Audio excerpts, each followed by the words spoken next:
The wine tasted like vinegar in my mouth, but I kept smiling. That's what good wives do, right? We smile through the poison. Tell them how we met, babe, Greg said, leaning back in his chair with that cocky grin I used to find charming. Now it just made me want to throw my drink in his face. We were at Russo's, the overpriced Italian place downtown, where Greg's work friends gathered every month to compare salaries and talk about women like we were baseball statistics. I'd begged off these dinners for the past year, but tonight, Greg had insisted. You never come out anymore, he'd said that morning. People are starting to ask questions. So here I sat, wedged between Greg and his boss's wife, Patricia, wearing the black dress Greg had picked out because it showed off my assets and made me feel like a call girl. Oh, this is a good story, Greg said, not waiting for me to respond. His face was flushed from his third scotch. She wouldn't stop texting me. Wouldn't stop. I'd wake up to 15 messages. Tyler, Greg's coworker, laughed. Stalker vibes? Totally, Greg said, grinning wider. She was persistent. Little thing just kept at it. I felt my face burn, but I kept that smile plastered on, picked up my wine glass, took a slow sip, even though it tasted like battery acid. I only gave in because I felt bad, Greg continued. He was really enjoying himself now, playing to his audience. She seemed so desperate, you know. I figured one date wouldn't hurt. The table erupted in laughter. Patricia squeezed my arm sympathetically, but she was laughing too. Everyone was laughing except me. And now, Greg said, wrapping his arm around my shoulders, in a possessive squeeze that made my skin crawl. Now she follows me around like a puppy. Can't get rid of her. Guess I'm her best catch. More laughter. Tyler clinked his glass against Greg's. Lucky girl, someone said. I set down my wine glass very carefully. My hands weren't shaking. My voice would be steady when I spoke. I'd learned how to control those things over the past 3 years of marriage to Greg Dalton. That's such a funny story, I said, my voice light and pleasant. The way you tell it, anyone would think you're the catch of the century. Greg squeezed my shoulder again, harder this time, warning me. Well, but here's the thing about stories, I continued, still smiling. They change depending on who's telling them. The version I remember is that you texted me first, after we met at that conference in Boston. You asked for my number. You sent the first message. Greg's face went rigid. Babe. And you called me 17 times in one day when I didn't respond because I was in surgery. I looked around the table, meeting each person's eyes. I'm a surgical nurse at County General. 12-hour shifts. Can't really check my phone when I'm handing scalpels to a cardiovascular surgeon. The laughter had died. Tyler looked uncomfortable. Patricia had removed her hand from my arm. But you know what? I picked up my wine glass again. Your version is funnier, makes for a better dinner story. So let's go with that. I took another sip of wine and made myself a silent promise right there at that table, surrounded by Greg's smirking friends and their Botoxed wives. He would never humiliate me again. Not because I would leave him, though that was coming, I could feel it building like a thunderstorm, but because I was going to make absolutely certain that the next time he opened his mouth to tell a story about me, he'd think twice. The rest of dinner passed in a blur. Greg's hand stayed on my shoulder, fingers digging in hard enough to leave marks. He ordered for me without asking what I wanted. Made another joke about how I'd trained him well to pick out my meals. I smiled and ate my salmon and planned. When we got home that night, Greg was still riding high on scotch and male validation. What the hell was that? He said the moment we walked through the door. What was what? I kicked off my heels and headed for the kitchen. Don't play dumb, Emma. You embarrassed me in front of my boss. I corrected a story you were telling wrong. I poured myself a glass of water from the filter. My voice was calm, steady. Unless you're saying I shouldn't be allowed to remember how we actually met. You know what I meant. The way I told it was funny. You made it weird. You made me sound desperate and pathetic, I said, turning to face him. In front of people I have to see at every company function for the rest of our marriage. Greg loosened his tie, that familiar anger creeping into his face. Jesus, Emma, can't you take a joke? Was it a joke because everyone was laughing at me, not with me? That's because you're too sensitive. You always have been. He brushed past me toward the bedroom. I'm going to bed. We'll talk about this when you're being rational. I stood in the kitchen for a long time after he left, drinking my water and staring at nothing. Greg Dalton. 41 years old, senior project manager at Whitmore Engineering, 6-figure salary, drives a BMW he can't actually afford, my husband of 3 years. The man I'd fallen stupidly in love with during a medical conference in Boston when I was 32 and convinced I'd never find someone. He'd been charming at first, attentive. He'd texted me good morning every day for 2 months, sent flowers to the hospital, showed up with coffee during my night shifts. Everyone at County General thought he was perfect. You're so lucky, my co-worker Diane had said when Greg proposed 6 months into dating. He's gorgeous and successful, and he worships you. I'd thought so too, but somewhere between the wedding and now, Greg had changed, or maybe he'd always been this person, and I'd been too blinded by flowers and coffee and the fear of being alone to notice. The jokes had started small. Little digs about my weight, my clothes, how much time I spent at work. Then they got bigger, meaner, always delivered with that smile, that laugh, that "can't you take a joke" defense. And tonight, he'd crossed a line I hadn't even known existed until he trampled over it. I finished my water and went to the bedroom. Greg was already asleep, sprawled across his side of the bed, snoring softly. I looked at him for a long moment, this man who'd promised to love and honor me, and felt absolutely nothing. Nothing except that cold, clear certainty that something had to change. I grabbed a pillow and a blanket and went to sleep on the couch. I called in sick Monday morning. First time in 4 years at County General. My supervisor, Brenda, sounded concerned. You okay, Emma? You never call out. Just need a day, I said. I'll be back tomorrow. After Greg left for work, barely speaking to me, still angry about dinner, I sat at the kitchen table with my laptop and started doing something I should have done 3 years ago. Research. I pulled up our bank statements. Greg had insisted on joint accounts after the wedding. What's mine is yours, he'd said. That's what marriage means.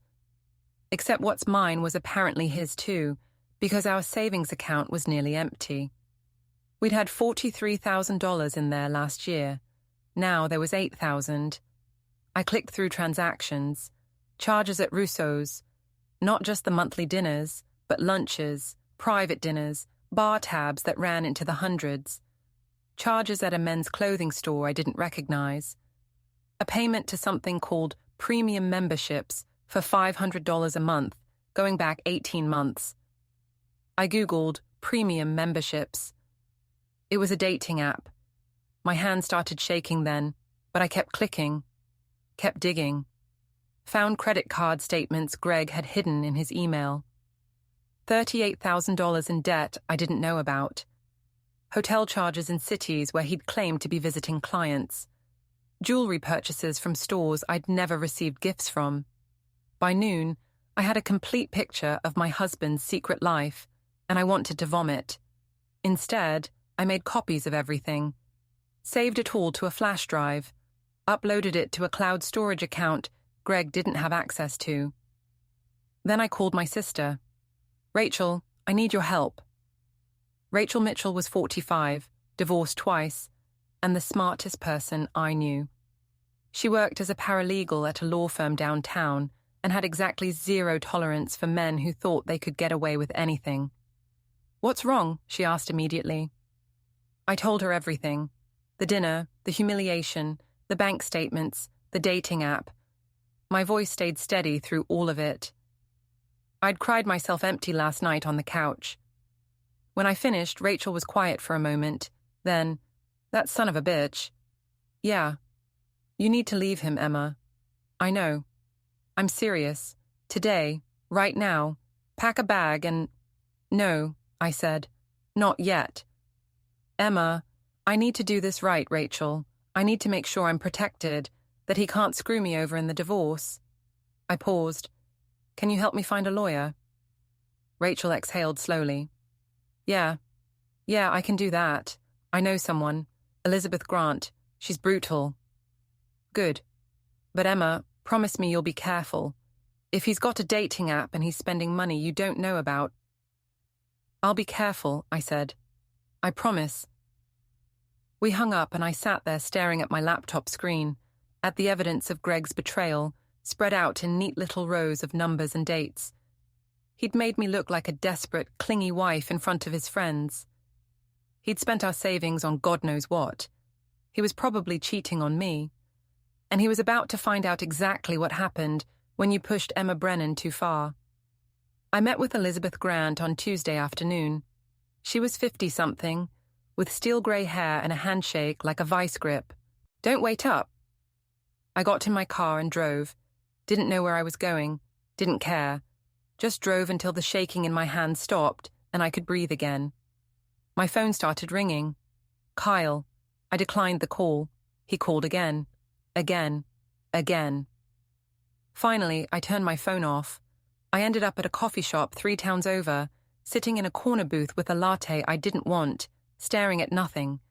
A notification popped up on my laptop. I'd brought it with me without thinking. An email from the airline. Cancellation confirmation for 12 round-trip tickets to Nassau. Refund processing. I smiled. Then I opened a new browser window and searched for divorce lawyers. The lawyer's name was Patricia Keene, 48 years old, with steel grey hair and a handshake that could crack walnuts. Her office was downtown, all dark wood and leather chairs that smelled like money. Tell me everything, Patricia said, pulling out a legal pad. I told her about Kyle, about the vacation, about Rebecca and Preston, about the cancellations, about 8 years of my husband slowly eroding my boundaries until I couldn't remember what it felt like to matter. Patricia took notes without interrupting.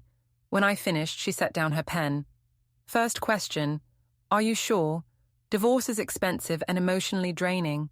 If there's any chance you want to reconcile... There's not, I said. Good. Second question, do you have documentation of everything? Joint accounts, property ownership, the vacation bookings? I have spreadsheets, I said. I've been managing our finances for 5 years. I have records of every penny. Patricia smiled. Third question, how vindictive do you want to be? I blinked. Excuse me? Your husband embarrassed you, dismissed your trauma, prioritized his friends over your well-being. You have every right to be angry. The question is, do you want a clean divorce where you both walk away whole? Or do you want to make him pay? I thought about Kyle's face when I cancelled the vacation, about Tyler and Cameron laughing, about 8 years of swallowing my feelings to make things easier for everyone else. Make him pay, I said. Patricia's smile widened. Excellent, let's talk strategy. We spent 3 hours going through everything. The house, technically owned by Kyle, but I'd paid half the mortgage for 5 years. The cars, mine was fully paid off. His had 2 years of payments left. The savings, I'd already moved half, but Patricia suggested waiting on the other half until we filed papers to avoid accusations of theft. The 401k accounts, the investment portfolio, the timeshare in Colorado Kyle's parents had gifted us. Texas is a community property state, Patricia explained. Anything acquired during the marriage is split 50-50 unless there's a prenup. You didn't sign a prenup, did you? No. Perfect. That means you're entitled to half of everything. The house equity, the retirement accounts, even his future earnings if the marriage lasted more than 10 years. We've only been married 5 years. Then no alimony, but still, half of everything else. Patricia made a note. Now, let's talk about the vacation situation. You cancelled bookings worth $43,000. Did any of his friends lose money? The resort and flights were refundable, but some of them might have made other arrangements, booked activities, rented cars, stuff like that. Can they prove you knew about those bookings? No. Kyle handled most of the communication with his friends. I just managed the main reservations. Good. Then if they try to sue you for their losses, we argue you had no knowledge of their plans and no responsibility for their poor financial planning. Patricia tapped her pen against her pad. What about the ex-girlfriend? Rebecca? Any history there? They dated for 4 years, broke up 6 months before Kyle and I met. I thought it was ancient history until he invited her on this trip. Did he ever give you reason to suspect he was still interested in her? I thought about it. Kyle and Rebecca had stayed friendly after their breakup. She was on his social media, occasionally came to group events, always seemed to be around. I'd never questioned it because I trusted Kyle. How stupid was I? He talks about her sometimes, I said slowly. Compares me to her. Rebecca used to make this dish, or Rebecca always organized things this way. I thought it was just nostalgia. It might be more than that, Patricia said. Keep an eye on his communications. If he's having an affair, that strengthens your case. Texas is a no-fault state, I said. Doesn't matter if he cheated. Doesn't matter legally, but it matters emotionally, and it matters to judges who have discretion over asset division. Patricia closed her notepad. Here's what we'll do. His clothes, his electronics, his precious golf clubs, his collection of expensive watches, I now knew he'd bought with money that should have gone toward our mortgage. You sure about this? Rachel asked, taping up a box of his suits. Completely. He's going to lose his mind. I know, I smiled. I'm counting on it. We loaded everything into a storage unit I'd rented across town. I kept the key and sent Greg's mother the address, let her deal with her son's belongings. She'd never liked me anyway. Thought I wasn't good enough for her precious boy. By 3 p.m., the house was cleaned of every trace of Greg Dalton. I stood in the bedroom we'd shared for 3 years and felt lighter than I had in months. My phone started ringing at 3:47 p.m. Greg, I let it go to voicemail. He called again, and again, and again, 17 times in 20 minutes. Finally, a text. What the hell, Emma? They served me divorce papers at the airport. Another text. This is insane. Call me right now. Another. Where is all my stuff? Another. You can't do this. I didn't respond to any of them, just took screenshots and sent them to Elizabeth. She called me laughing. He's freaking out. His lawyer just called mine yelling about how you're being unreasonable and blindsided him. Funny how people don't like being blindsided, I said. The hearing for the restraining order is Monday at 9 a.m. Don't engage with him until then. Don't respond to any calls or texts. Let him spiral. I spent the weekend at Rachel's house, eating takeout and watching movies and not thinking about Greg. Or trying not to. It was hard. 3 years of marriage doesn't just evaporate, even when that marriage was built on lies. You did the right thing, Rachel said Saturday night. We were on her couch with wine and Chinese food. I know it doesn't feel like it yet, but you did. I know, I said. It's just, I really thought he loved me. He probably did, Rachel said, in his own broken way. But love isn't enough when someone treats you like crap. My phone buzzed. Another text from Greg. Emma, please. We need to talk. This is all a misunderstanding. I showed Rachel. She snorted. Misunderstanding. Classic. Should I respond? Absolutely not. Let him sweat. So I didn't respond. Just watched the texts pile up one after another, Greg's tone shifting from angry to desperate to manipulative and back again. I love you. How could you do this? We can fix this. You're making a huge mistake. Everyone's going to know you're crazy. Please just talk to me. Delete, delete, delete. Monday morning arrived cold and bright. I dressed carefully for court. Conservative navy dress, low heels, minimal makeup. Elizabeth met me outside the courthouse. Ready? She asked. Ready. Greg was already inside with his lawyer, a middle-aged man in an expensive suit who looked annoyed to be there. Greg looked worse, rumpled, unshaven, like he hadn't slept since Friday. Good. He saw me and stood up. Emma. Don't, Elizabeth said sharply. You're not to have any contact with my client. I just want to talk to my wife. Soon-to-be ex-wife, Elizabeth corrected, and save it for the judge. The hearing was brutal. Elizabeth presented all our evidence, the financial records, the dating app, the text messages, the hotel receipts.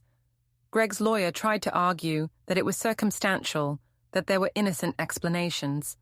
The judge, a woman in her 60s, who looked like she'd heard every excuse in the book, was not impressed. Mr. Dalton, she said, looking over her reading glasses at Greg, you drained nearly $40,000 from a joint savings account without your wife's knowledge. You maintained an active profile on a dating application while married. You have text messages arranging meetings with multiple women. Unless you have an extraordinary explanation for all of this, I'm inclined to grant the restraining order. Greg's lawyer whispered something to him. Greg shook his head violently and stood up. Your Honor, my wife is being vindictive. We had an argument at a dinner party, and now she's trying to ruin my life. Those text messages are taken out of context. The money I spent was for legitimate business expenses that I can document. Then document them, the judge said dryly. You'll have ample opportunity during the divorce proceedings. In the meantime, the emergency restraining order is granted. Mr. Dalton, you are to have no contact with Mrs. Brennan. You are prohibited from the marital home. You may not access any joint financial accounts. Violation of this order will result in immediate arrest. Is that clear? This is ridiculous, Greg started. Is. That. Clear? The judge repeated. Greg's lawyer grabbed his arm. Yes, Your Honor, crystal clear. We filed out of the courtroom. I could feel Greg's eyes on me, burning with rage and disbelief. Part of me wanted to turn around, to say something cutting and perfect that would make him understand exactly how much he'd hurt me. But I didn't. I just kept walking, Elizabeth beside me, and didn't look back. Outside the courthouse, Elizabeth squeezed my shoulder. You did great in there. Kept your cool, didn't react. That judge saw exactly who he is. What happens now? Now we move forward with the divorce. His lawyer will drag it out as long as possible, but we have all the evidence we need. You'll get the house, probably some alimony, and he'll be stuck with his half of the debt. She smiled. And everyone who matters will know the truth about Greg Dalton. That was the part I'd been waiting for. Because here's the thing about small professional communities. Word travels fast. Greg worked at Whitmore Engineering, a company that prided itself on family values and ethical conduct. They had a morality clause in their employment contracts. I knew because I'd seen Greg's contract when he'd first gotten hired, and Elizabeth had already sent copies of all our evidence to Whitmore's HR department. By Tuesday afternoon, Greg had been placed on administrative leave, pending an investigation into his conduct and use of company funds for personal expenses. By Wednesday, Tyler had been questioned about the fake Vegas trip and had thrown Greg completely under the bus to save his own job. By Thursday, Greg had been terminated. I learned all this through Rachel, who learned it through her network of legal secretaries and paralegals who knew people at Whitmore. Small town. Everyone knows everyone. I should have felt victorious, should have felt satisfied that Greg was finally facing consequences for his actions. Instead, I just felt tired. 3 years of my life, gone, wasted on a man who'd seen me as nothing more than a convenience, a live-in maid who paid half the bills and didn't ask too many questions. I went back to work at County General and threw myself into 12-hour shifts. Diane noticed immediately. Emma, honey, you okay? Rachel told me what happened. I'm fine, I said. Better, actually. You sure? Because you seem... Relieved, I finished. I'm relieved, Diane. I married the wrong person and now I'm fixing it. She hugged me right there in the nurse's station. Good for you. Greg always seemed like a jackass to me anyway. I laughed. It felt good to laugh. The divorce took 4 months to finalize. 4 months of paperwork and lawyers and negotiations. Greg fought for everything, the house, the furniture, even my car. His lawyer argued that I'd destroyed his career and reputation out of spite, that I owed him compensation.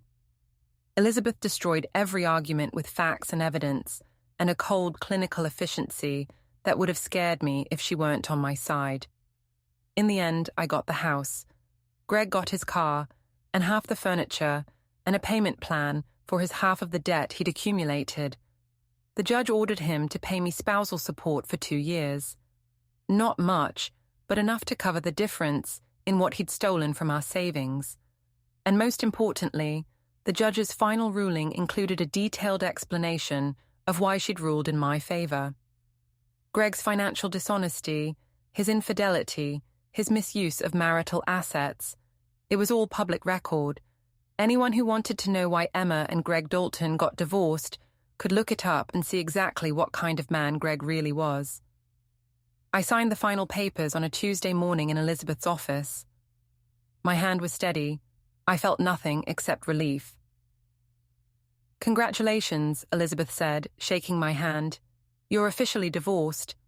Thank you for everything." "My pleasure, and Emma, I've been doing this for 23 years, and I can always tell which clients are going to be okay. You're going to be more than okay." I wanted to believe her. 6 months after the divorce was finalized, I ran into Patricia at the grocery store, Greg's old boss's wife from that dinner at Russo's. She looked uncomfortable when she saw me. "Emma, hi." "Hi, Patricia." We stood there awkwardly in the produce section. Finally, Patricia said, "I heard about the divorce. I'm sorry." "I'm not," I said, picking up a bag of apples. "Best thing that ever happened to me. Greg's been—" She trailed off. "Well, he's been through a rough time." "Has he?" It wasn't a question. "He's working as an assistant manager at a construction company now. Took a huge pay cut." Patricia lowered her voice. "Between you and me, everyone at Whitmore was shocked when everything came out. No one had any idea he was like that." "Really?" I looked at her directly. "Because I tried to tell you at that dinner, when he was humiliating me and everyone was laughing." Patricia had the grace to look ashamed. "I know, I should have said something. I'm sorry, Emma. The way he talked about you was wrong." "Yeah," I said. "It was." For what it's worth, my husband didn't renew his friendship with Greg after everything came out, said he couldn't respect a man who treated his wife that way. "Tell your husband thank you for me." I paid for my groceries and went home to my house, not our house, and felt something settle in my chest. Not quite closure, but close. I'd started dating again. Nothing serious. Just coffee dates and dinners with men who didn't remind me of Greg. It was nice, easy, no pressure, no expectations. Diane set me up with one of the ER doctors, a guy named Tom who was funny and kind, and actually listened when I talked. We'd been on 4 dates, and I hadn't once felt like I needed to perform or pretend or be anyone other than exactly who I was. "You seem different," Tom said on our 5th date over sushi. "Lighter, somehow." "I am lighter," I said. "About 180 pounds lighter." He laughed. I told him about Greg, about the divorce, about that dinner at Russo's where everything had changed. "That must have been hard," Tom said, "being humiliated like that in front of people." "It was," I said, "but it also woke me up, made me realize I'd been letting him treat me like that for years and pretending it was okay." "Well, for the record," Tom said, reaching across the table to take my hand, "you seem like a woman who knows exactly what she's worth now." I smiled. "I'm getting there." Life went on. I got another promotion at County General, head surgical nurse on the cardiovascular unit. Better hours, better pay, more responsibility. I renovated the kitchen with money from my raise. Painted the bedroom a color I actually liked. Got a dog, a rescue mutt named Cooper, who slept on my bed and didn't judge me. Rachel came over most weekends. We'd cook dinner and drink wine and talk about everything and nothing. She was proud of me. I could tell. "You know what I love?" she said one Saturday night. "I love that you're happy. Actually happy, not pretending to be happy." "Me too," I said. "It took me 3 years and a divorce, but I finally figured out that I don't need to be anyone's catch. I just need to be mine." "That's very Hallmark card profound of you." "Shut up." I threw a pillow at her and we both laughed. A year after the divorce, I was at County General working a late shift when a trauma case came in. Car accident. The driver needed emergency surgery, and I was the nurse on call. I scrubbed in and focused on my job. That's what I was good at. Staying calm under pressure, anticipating what the surgeon needed, keeping people alive when their bodies were trying to quit. It wasn't until after the surgery, when I was cleaning up and the patient was stable in ICU, that someone mentioned the other driver, the one who'd caused the accident. "Drunk," one of the ER nurses said, shaking her head. ".21. It's a miracle no one died." "Did they arrest him?" I asked, not really caring. "Yeah, Greg something. Dalton. Used to be married to someone who worked here." My hand stilled on the surgical tray I was organizing. "What?" "Greg Dalton, you know him." "I was married to him." The words came out flat, emotionless. "We've been divorced for a year." The ER nurse's eyes went wide. "Oh my God, Emma, I'm so sorry. I didn't know." "It's fine," I said. And weirdly, it was fine. I felt nothing. Greg getting arrested for drunk driving was just another piece of evidence that I'd made the right choice.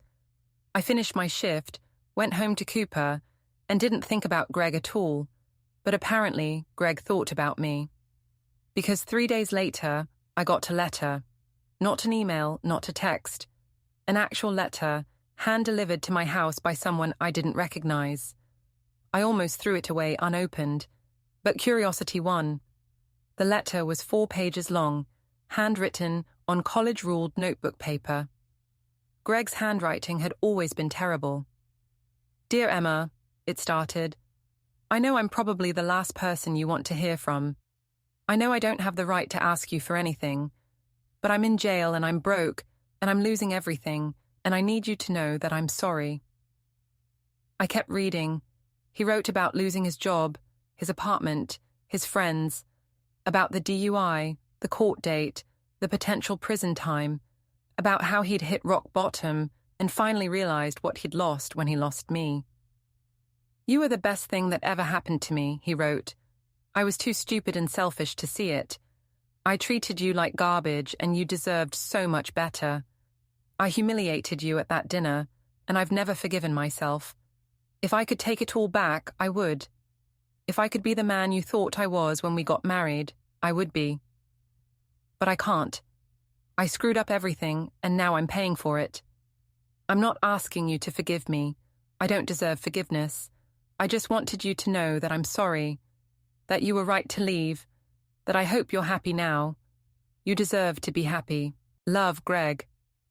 I read the letter 3 times, then I folded it carefully, put it back in the envelope, and threw it in the trash. He wanted forgiveness, absolution, some kind of emotional closure that would make him feel better about the fact that he'd destroyed his own life. He wasn't getting it from me. I pulled out my phone and texted Tom. "Are you free for dinner tomorrow?" He responded immediately. "Absolutely. Your place or mine?" "Mine. I'll cook." "Perfect. See you at 7. I smiled at my phone and went to bed without thinking about Greg or his letter, or the fact that he was sitting in a jail cell somewhere wishing he'd been a better man. That was his problem now, not mine. 2 years after that dinner at Russo's, I was engaged to Tom. We dated for a year and a half before he proposed. No rush, no pressure, just 2 adults who'd both been burned before taking their time to make sure they were right for each other. The proposal was perfect. Simple. He asked me over breakfast on a Sunday morning. No ring yet because he wanted to pick it out together. No grand gestures. Just, "Emma, I love you. I want to spend my life with you. Will you marry me? I said yes before he'd finished the question. Rachel cried when I told her, I'm so happy for you. Tom's good people. He treats you right. He does, I agreed. It's weird, actually. Being with someone who doesn't make me feel crazy or stupid or like I'm asking for too much when I ask for basic respect. That's called a healthy relationship, Emma. That's how it's supposed to be. We set a date for the following spring. Small wedding, just family and close friends. Nothing fancy. I'd done fancy the first time, and it hadn't meant anything. Tom moved into my house, our house now, and it was surprisingly easy. He didn't try to take over or change everything. He just fit, like he'd always been there. This is nice, he said one night. We were on the couch with Cooper between us, watching some medical drama that we kept pausing to point out inaccuracies. This feels like home. It is home, I said. Our home. 3 weeks before the wedding, I got another letter from Greg. This one was shorter. He was out of jail now, on probation, working at the construction company and going to AA meetings. He'd heard through the grapevine that I was getting remarried. I'm happy for you, he wrote. You deserve all the happiness in the world. I'm working on being a better person now. Not for you, not to win you back, just for myself. Because I don't want to be the guy who destroys everything good in his life anymore. I hope your wedding is beautiful. I hope he treats you the way I should have. All the best, Greg. I showed the letter to Tom. Do you want me to respond? He asked. No, I said. He's not part of my life anymore. This is just him trying to make himself feel better. Probably, Tom agreed. But for what it's worth, it sounds like he's trying to get his life together. Good for him. I meant it. I didn't wish Greg badly anymore. I just didn't wish him at all. The wedding was perfect. Small ceremony in Rachel's backyard. Same place where I'd made so many plans to leave Greg. Now I was making new plans, better plans, with someone who actually deserved them. I wore a simple white dress. Tom wore a navy suit. We wrote our own vows. When I promised to love and honor him, I meant every word. Because this time, I knew what love was supposed to look like. It wasn't grand gestures or expensive dinners or flowers that showed up after fights. It was Tom remembering I had a rough shift and having dinner ready. It was splitting chores without being asked. It was never, ever making me feel small to make himself feel big. Diane caught the bouquet and pretended to be annoyed about it. Rachel gave a toast that made everyone cry. Cooper wore a bow tie and stole half the appetizers. It was perfect. After the reception, Tom and I went home. No honeymoon yet. We'd planned one for the fall when we could both get time off, and collapsed on the couch in our wedding clothes. We did it, Tom said, pulling me close. We did. Any regrets? I thought about Greg, about that dinner at Rousseau's where he'd humiliated me in front of his friends, about how that one moment had set everything in motion, the divorce, the rebuilding, the slow process of learning to value myself again. Not a single one, I said, and I meant it. 6 months into our marriage, I was promoted again. Director of Surgical Services at County General. My name on a door, a seat at administrative meetings, a salary that made me dizzy when I saw the offer letter. You earn this, Tom said when I told him. They're lucky to have you. I'm lucky to have this, I said. And you. And Cooper. And this life. Our life, he corrected. Our life, I agreed. I thought that was the end of the story. Someone from the DA's office will contact you within the week. After Detective Sandoval hung up, I sat on my couch for a long time, thinking about that night 8 years ago. About Preston's hands on me, his weight pinning me down, his breath hot and sour with alcohol. About the door opening and someone, I never knew who, yelling, "What the hell?" About Preston scrambling away, pulling up his pants, saying, "She wanted it, man. She was into it." About me stumbling out of that room, finding Alicia in the crowd, crying so hard I couldn't speak. About the campus police officer who took my report and then did nothing. About Preston's friends calling me a liar. About my parents suggesting I transfer schools to avoid the drama. About 8 years of carrying that weight alone. Maybe now, finally, someone would believe me. The DA's office called 3 days later. A prosecutor named Diane Wu wanted to meet. I drove downtown on my day off and sat across from her in a small conference room. "Ms. Hartley, thank you for coming in," Diane said. She was in her 40s, with sharp eyes and a no-nonsense demeanor. "I've read the report from 8 years ago. I want to hear your story in your own words." I told her everything. The party, Preston cornering me, what he did, what he said, how someone interrupted before he could finish, how I reported it and nothing happened, how I'd spent years being called a liar and a drama queen. Diane took notes. The case from 8 years ago wasn't prosecuted because of lack of physical evidence and witness testimony.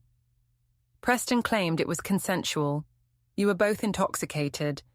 The campus police determined it was a he-said-she-said situation and declined to pursue charges. I know. This time is different. We have DNA evidence from the current victim. We have witnesses who saw Preston isolate her at the party. We have her inside alcohol level showing she was severely intoxicated, well beyond the legal threshold for consent. And now we have you establishing a pattern. Will that be enough? It should be. Preston's defense will argue that your allegation is old and unproven. They'll say you're biased because of your recent divorce. They'll try to discredit you. Let them try. Diane smiled. Good, because we're going to fight hard on this one. Preston Mitchell has hurt too many women. It's time he faced consequences. The trial was scheduled for 4 months later. In the meantime, word spread. Rebecca called me. I didn't know how she got my new number. "Melissa, we need to talk." "No, we don't." "Please, I didn't know. About Preston, about what he did to you, about what he did to that girl last month. I swear I didn't know." "You knew," I said coldly. "I told Kyle. Kyle told you. You just didn't care." "I thought you were lying. I thought you were trying to cause drama because you were jealous of me and Kyle." "Jealous? Kyle was my husband, Rebecca. There was nothing to be jealous about." "I know that now. Look, I broke off the engagement. I can't marry someone who—" She stopped. "I'm so sorry, Melissa, for everything, for the TV interview, for defending Preston, for not believing you. I don't care about your apology. Can I do anything? To help?" I could testify, tell them how Preston always got aggressive when he drank, how he had a temper. "Talk to the DA's office," I said. "Not to me." I hung up. Rebecca did call the DA's office. Her testimony was added to the case. Apparently, she'd witnessed Preston's behavior at multiple parties over the years, but had dismissed it as boys being boys. Now, faced with the reality of what he'd done, she wanted to help. Too little, too late. But I'd take it. Kyle called too. I recognized his voice immediately, even though he was using a different number. "Mel, I heard about Preston, about the arrest. And I'm sorry. You were right, about everything. I should have believed you. I should have protected you instead of dismissing your feelings. I was a terrible husband and an even worse friend." "Yes, you were. Can we talk? In person? I want to apologize properly." "No. Melissa, please. Kyle, we're divorced. What happened between us is done. You don't get closure just because you finally realized I was telling the truth. I'm not asking for closure. I'm asking for a chance to make things right." "You can't make this right. The only thing you can do is leave me alone." "I still love you." I laughed. Actually laughed. "No, you don't. You love the idea of me, the wife who managed your life and made everything easy. But you never loved the real me, because the real me had feelings and trauma and boundaries you didn't want to respect. That's not fair. Life isn't fair, Kyle. You taught me that." I hung up and blocked another number. The trial started on a cold morning in January. I sat in the witness waiting room. hands shaking, while Alicia held my hand. "You can do this," Alicia said. "You're the strongest person I know." "I don't feel strong." "You left a man who didn't respect you. You fought for your share of the assets. You rebuilt your life from scratch. And now you're here, helping to put a rapist in prison. That's strength, Melissa." When they called my name, I walked into that courtroom with my head high. Preston sat at the defense table in an expensive suit, looking calm and confident. His lawyer, a slick guy in his 50s, smiled at me like we were friends. I took the stand, swore to tell the truth, and told it. I described the party 8 years ago, what Preston did, how I fought, how someone interrupted, how I reported it, and nothing happened. I described the years of being called a liar, the impact on my mental health, my relationships, my marriage. Preston's lawyer cross-examined me, asked about my drinking that night, asked if I'd been flirting with Preston, asked about my divorce from Kyle, suggesting I was bitter and vindictive and making up stories for revenge. I answered every question calmly, truthfully, without backing down. "Ms. Hartley," the lawyer said, "isn't it true that you have a history of making false allegations when you don't get your way?" "No." "Didn't you accuse your ex-husband of inviting your rapist on a vacation, which led to your divorce?" "That's not an accusation, that's a fact. Kyle did invite Preston on our vacation, that's why I left him." "So you admit you destroyed your marriage over this alleged incident?" "I admit I ended my marriage because my husband prioritized a rapist's feelings over mine." The lawyer tried to trip me up, tried to make me angry or defensive or uncertain, but I'd been preparing for this for months. I knew my story, I knew the truth, and I wasn't backing down. After 2 hours of testimony, I was dismissed. I walked out of that courtroom exhausted but unbroken.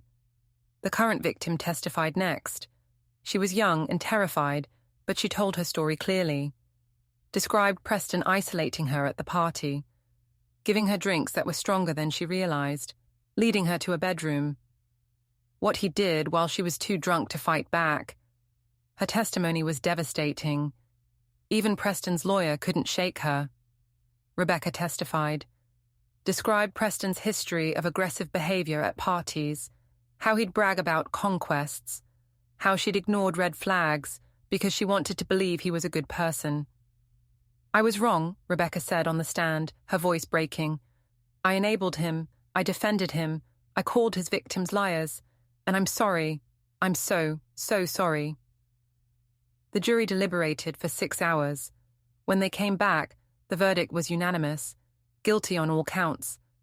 Preston Mitchell was sentenced to 12 years in prison. His lawyer immediately filed an appeal, but the conviction stood. After the sentencing, Diane Wu found me in the hallway. "You did it, Melissa. You helped put him away." "We did it," I corrected.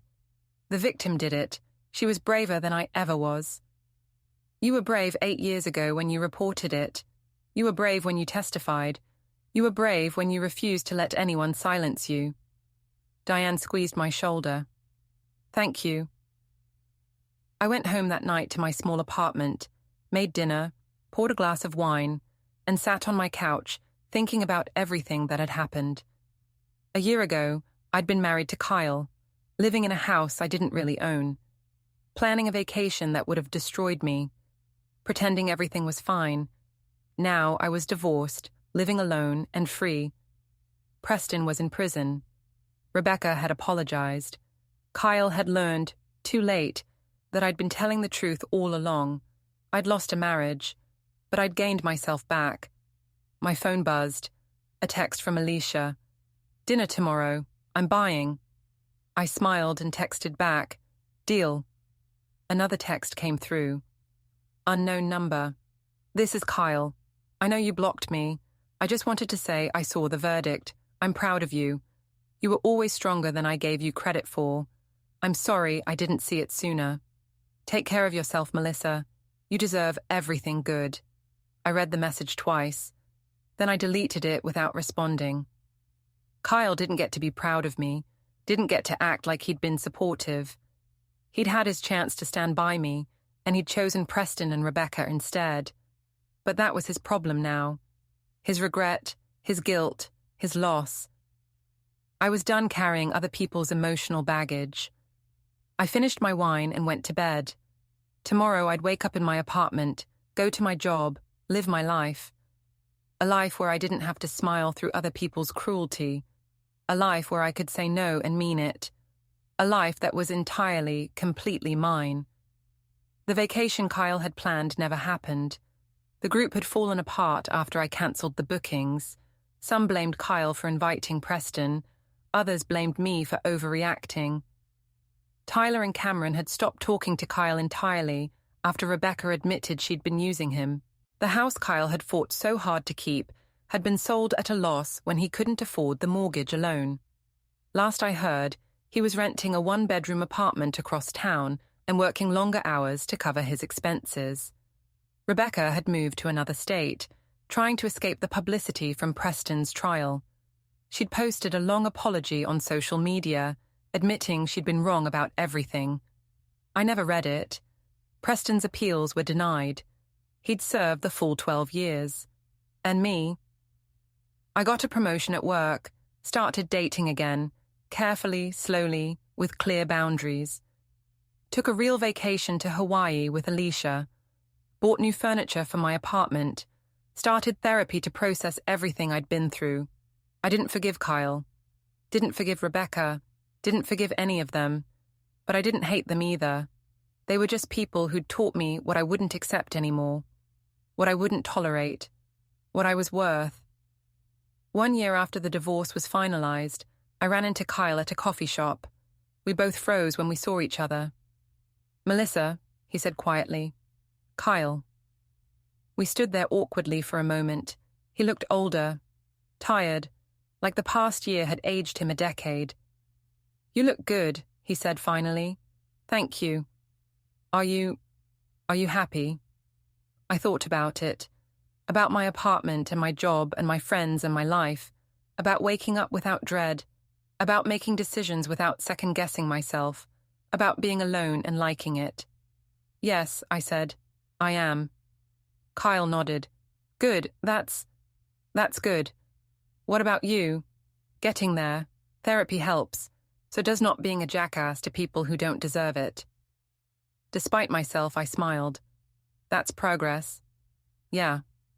Kyle shifted his weight. "Look, I know I don't deserve to ask this, but could we maybe get coffee sometime? Not as a date or anything.